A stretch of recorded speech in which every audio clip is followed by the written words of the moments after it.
This is the elevator at Legacy Village in Lyndhurst, Ohio.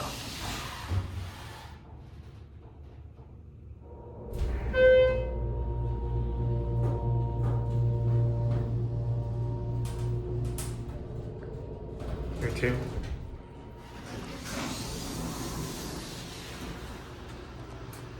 Let's go to 1. Can't go to P because it's locked.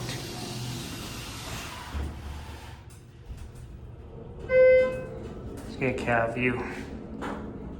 Seeing it's pretty tall. Capacity is 3,500 pounds.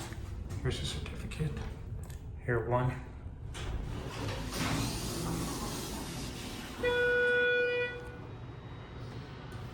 Go up to 2. Here we go.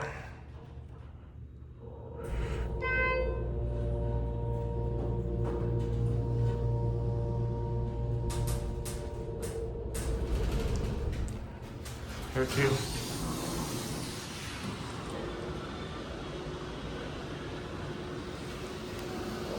There goes, and that'll be it.